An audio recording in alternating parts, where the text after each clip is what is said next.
modo, una oposición debilitada, un presidente con las manos metidas en la elección, además confeso, encuestas que se mueven constantemente y lo más lamentable, el tono violento, la violencia política con que llegamos a la jornada electoral. Vámonos con los retos. Los retos. Saludo y doy la bienvenida de antemano. Les agradezco a Roy Campos, el presidente de Consulta Mitofsky, y a Fernando Berrueto, director general de Gabinete de Comunicación Estratégica. Federico, discúlpame, bienvenidos a los dos. ¿Qué tal, Wilson? Hola, Federico. Oigan, hay mucho que platicar de esto, hay muchas cosas. ¿Cómo entender esta campaña? Estamos a 7 días de que terminen las campañas, a 9 días de la jornada electoral. ¿Cómo evaluar este proceso? Inicio contigo, Roy. A ver, primero, entender la campaña está más fácil que entenderle al candidato que acabas de mostrar, ¿no? Pues que alguien me explique. Pero, entender, es una campaña, ya te nada más. Cuando decimos tantos candidatos, tantos puestos, tantos partidos, no había políticos para todo, agarraron de chile dulce y de manteca y tenemos una cantidad y una muy baja calidad de las campañas, de las propuestas, sí. El uso de tecnología sin contenido, o sea, primero es la campaña mal. Creo que haces bien en mostrar la violencia verbal y violencia política que estamos viendo con un asesinato cada tercer día, sí. La violencia verbal. Y una simplificación del mensaje. No es una campaña de propuestas, no hay, se forma un bloque opositor y te dicen, para algún plan de propuestas, no, para algún programa de gobierno, no, es una alianza para evitar que este grandote tome el poder absoluto. O sea, esto es una simplificación de mensajes donde al votante le dicen, vota para que no le demos el poder o vota para que tenga el poder. Y hay una simplificación, es una campaña dicotómica sencilla de alguna manera, pero sin falta de contenido. Así es sin duda, Roy. Federico, a partir de este momento siéntanse en la libertad de interrumpir, hablar cuando ustedes lo deseen. Federico, ¿qué opinas de este prospecto? Mira, tenemos por un lado la campañas superpuestas, la sobreposición de campañas. ¿A qué me refiero? Que tenemos un proceso electoral federal importantísimo y a su vez también tenemos elecciones locales prácticamente en todo el país. Al elector le interesa mucho quién va a ser su alcalde, quién va a ser su gobernador, no le interesa mucho quién va a ser su representante. Sin embargo, para el país es muy relevante cómo se va a integrar la nueva Cámara de Diputados. También hay superposición en algo que es, digamos, histórico, y es, por un lado, las siglas, las marcas de los partidos, y por otro lado, las personas de los candidatos. Sobre todo para los cargos ejecutivos, cada vez hace más sentido el candidato, el nombre, que la marca, es decir, el partido. Ahora, todo esto a lo que nos lleva es a lo siguiente. En 2018 tuvimos un factor muy poderoso que influyó prácticamente en todas las elecciones. Ese factor se llamaba Andrés Manuel López Obrador. Y eso hizo que hubiera una excepción a lo que era una tendencia de pluralidad del Federico, sistema de representación. Déjame te interrumpo. ¿No va a haber esa marca en estas elecciones? Yo sé que no va a estar en las boletas, pero ¿no va a estar presente? No, es que no está presente en la boleta, y si no está en la boleta, aunque esté presente en el imaginario, no tiene el poder. Hubo el intento de incorporarlo en la boleta de alguna forma que estuviera en la elección. No ocurrió así, y de esta manera no será el factor determinante de la elección, al menos como en el 18, no lo será en el 21 Andrés Manuel López Obrador. ¿Qué quiere decir esto? Que hay una tendencia estructural que viene desde el 17, prácticamente desde el inicio de la normalidad democrática, hacia la pluralidad. Mi consideración, más allá de los estudios de encuesta y de todas las investigaciones muy interesantes que hay sobre el tema, creo que hay una tendencia estructural hacia la pluralidad y estimo que eso es lo que vamos a ver reflejado, sobre todo en materia de integración de Cámara de Diputados y alternancia en elecciones locales. ¿Compartes esto, Roy? Sí, en general, sobre todo la superposición. No es lo mismo la campaña de alcalde, que jala, que se conoce, que es un personaje que conoces a la familia, o sea, de las alcaldías, la de gobernador, donde tienen una pelea más de personajes, que el paraguas campaña, que es el paraguas federal, que ese sí es de López Obrador, pero nada más ahí en la federal. En las otras es totalmente de personajes locales. Pero sí, en general, mira, las campañas están funcionando para lo que son. Mueven a los electores. O sea, para eso se les da dinero a los partidos, para eso gastan dinero, para moverlos, ¿no? Y las campañas que inician muy abiertas se cierran. O sea, para eso son las campañas, ¿no? Entonces, al principio de esta elección veíamos un Morena dominante. ¿Por qué? Porque los partidos de oposición ni campaña tenían, ni voz tenían, ni espacios tenían. Bueno, en las campañas tienen voz, tienen espacio, tienen candidatos, tienen argumentos, tienen cuestionamientos, y el presidente, aunque intenta meterse, no puede meterse tanto, y se mete tangencialmente en Nuevo León, molesta, en Tamaulipas, molesta, pero no puede estar en cada municipio donde el votante está pendiente. Entonces, hay un paraguas de López Obrador con argumentos de alianzas, pero hay personajes, propuestas, y la campaña está haciendo lo que está logrando siempre una campaña, cerrando elecciones. Mira, habla muy bien de nuestra democracia, que existe incertidumbre. O sea, el no saber si Morena logra su mayoría calificada, el no saber quién va a ganar Campeche, el no saber, el que sea, eso habla bien. La palabra clave de la democracia es incertidumbre. Una elección en donde sabemos de antemano ya el resultado, ni tiene sentido. O sea, la incertidumbre es la reina de la democracia, y creo que en este momento tenemos incertidumbre. Parte de esa incertidumbre, y mencionabas hace un momento, Roy, y te pregunto, Federico, decía, empezó Morena y iba a ganar prácticamente todo. Hoy mi pregunta es, en la recta final, con las declinaciones, las sumatorias, hablo de 3, por ejemplo, Chihuahua, Baja California y, vamos, en ese momento se me fue el tercero. Hay 9. Hay 9 declinaciones. Hay 9.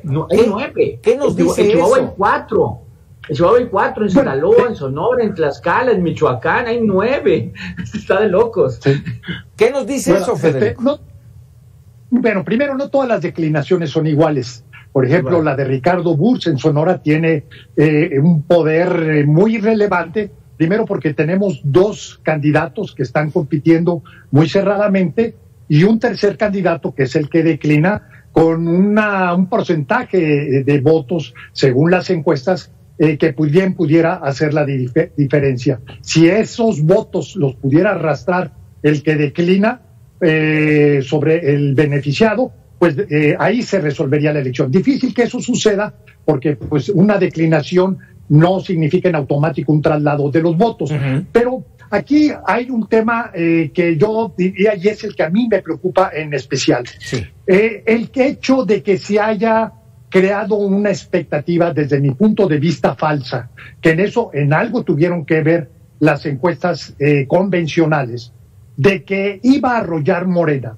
A mí lo que me preocupa es esta visión del señor presidente de que el INE, los gobernadores, los factores de poder, etcétera, hay una suerte de conspiración. En otras palabras, tenemos un presidente que es muy mal perdedor.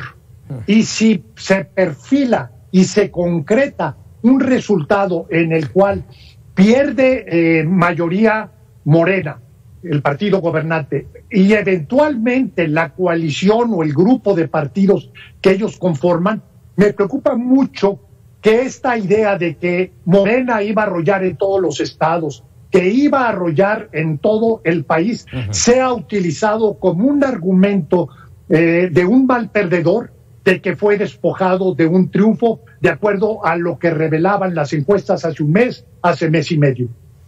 Sí, de lo cual les preguntaré en un momento más, a ver cómo se antoja, cómo ven ustedes el tema de la postelección, cómo viene, será crítica, complicada, pero antes de eso, déjenme preguntarles, según ustedes, ¿cuál es el enemigo entonces a vencer? ¿Morena? ¿Roy? Bueno, es el abstencionismo. Qué bueno. Que bueno, también esa parte es importante porque el tema del abstencionismo es una preocupación. Mira, yo te voy a decir cuál es el tema a vencer, ¿no? El decir Morena es prácticamente decir Morena es el malo y los otros son buenos. Aquí no creo que la política no pierde sentido cuando calificas buenos y malos, ¿no? O sea, no, yo creo que hay candidatos de Morena muy distintos, ¿no? Y hay candidatos de la alianza muy distintos, ¿no? Y cada región tiene, ¿no? Hay candidatos de la alianza muy malos y hay candidatos de Morena buenos, o sea, entonces no. Y el abstencionismo efectivamente va a decrecer el abstencionismo, pero si lo ves como partido, el abstencionismo va a ser primera fuerza, ¿sí? No, porque 45% nadie lo va a lograr, no. Yo creo que el enemigo a vencer es esta división, esta polarización que se ha creado. O sea, este lenguaje ofensivo que después del 6 de julio va a estar difícil volver a unir, volver a cicatrizar, ¿no? El ponernos adjetivos, chayos, fifís, neoliberales, o sea, todo este tipo de cosas que tiende esta violencia verbal. En un país lleno de violencia estructural, sí, agregarle violencia verbal es muy peligroso. Entonces yo creo que el enemigo a vencer es esta división del mexicano, que es necesario encontrar una narrativa incluyente, una narrativa que no divida, alguien que genere una narrativa que ya no sea de buenos y malos, sino que incluya. Esto que mencionas, Roy, Federico, te pregunto, polarización, violencia, y el resultado en el abstencionismo, ¿sería por miedo, por temor a salir? Bueno, yo coincido con Roy en que es difícil que tengamos un fenómeno así de abstencionismo preocupante. Incluso yo me inclino a creer que va a votar más de la mitad de los ciudadanos en la lista, que si lo comparamos con las dos elecciones intermedias pasadas, sería un resultado bastante favorable, mejor de los precedentes, y sobre todo si consideramos que hay un fenómeno pandemia que no deja de estar en las preocupaciones de los ciudadanos al momento de votar. De tal manera que el tema del abstencionismo yo lo vería como algo que tenemos una razonable posibilidad de tener una buena participación electoral. Ahora, el enemigo yo tratando de ubicarlo de aquí a la elección, yo lo señalaría o lo destacaría en lo que dijo Roy, la violencia. Y la violencia tiene dos expresiones, la violencia verbal y otra la violencia física, la violencia criminal, los asesinatos, la intimidación, etcétera. Entonces, ojalá y de aquí a la elección podamos despejar del horizonte estos elementos perniciosos del proceso electoral. A ver, Federico, fíjate, te voy a decir, no seas amarillista. Y te lo digo ¿por qué? Porque esta mañana el presidente en Palacio Nacional pidió menos amarillismo y sensacionalismo a los medios de comunicación ante la ola de violencia. ¿Es amarillismo o es realidad? Es realidad, y además... Adelante, Federico. No, perdón, esto coincido con Federico. Es realidad, y los medios lo tienen que reportar. Callarse sería amarillismo. Es decir, hacer omisión sobre como que no está pasando nada estaría mal.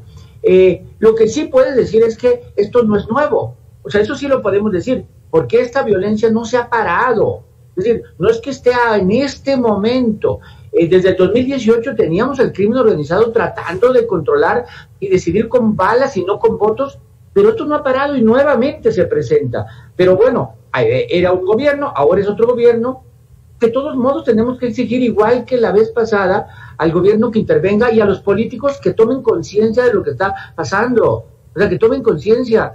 A final de cuentas, el que está ganando o lo matan o lo protegen, sí es una intervención del crimen organizado, ¿no? Y es el Estado el que tiene que reaccionar.